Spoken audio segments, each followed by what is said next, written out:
মাটি খুঁড়তে খুঁড়তে হঠাৎ একটা ধাতব শব্দ। ধুলো মাটির আড়ালে একটা কি যেন চকচক করছে।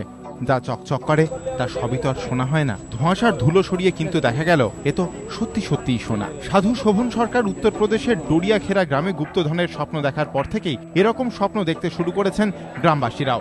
তবে অনেকে এখনো ঠিক আন্দাজ করে উঠতে পারছেন না 1000 টন সোনা ঠিক কতটা, তা দিয়ে ঠিক কি কি হতে পারে।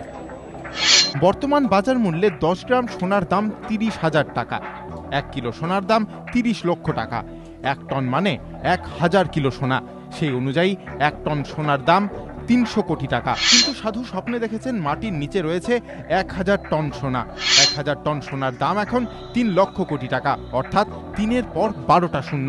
তুলনামূলক বিচারে দেখলে হয়তো সোনার এই পরিমাণটা আরেকটু পরিষ্কার হবে। বোঝা যাবে এই পরিমাণ সোনা হাতে এলে তা দিয়ে দেশের ঠিক কি কি প্রকল্প অনায়াসে সেরে ফেলা যেতে পারে। তথ্য বলছে ভারত গড়ে প্রতিদিন 2.3 টন সোনা কেনে। আমদানি ও রফতানির মধ্যে ঘাটতি বৃদ্ধির ক্ষেত্রে সোনার একটা বড় ভূমিকা রয়েছে। 1000 টন সোনা এক ধাক্কায় হাতে এলে ভারতকে 434 দিন কোনো সোনা আমদানি করতে হবে না। সরকার দেশে খাদ্য সুরক্ষার জন্য বার্ষিক খরচ ধরেছে 90,000 কোটি টাকা, অর্থাৎ 3 লক্ষ কোটির এই সম্পত্তি হাতে এলে তা দিয়ে 3 বছর অনায়াসেই খাদ্য সুরক্ষার ব্যবস্থা করা যাবে।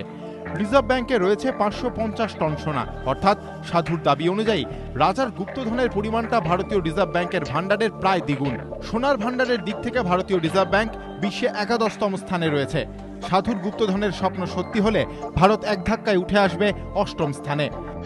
এই হিসেবেই দেশের হাজার হাজার মানুষের চোখ কপালে তুলে দিয়েছে। তাই গুপ্তধনের হদিশ চাক্ষুষ করতে অনেকে পৌঁছে গিয়েছেন সেই গ্রামে, বাকিদের চোখ আটকে টিভির পর্দায়। বাস্তব পরখ করতে ডোরিয়াখেরায় খনন কাজ শুরু করে দিয়েছে আর্কিওলজিক্যাল সার্ভে অফ ইন্ডিয়া।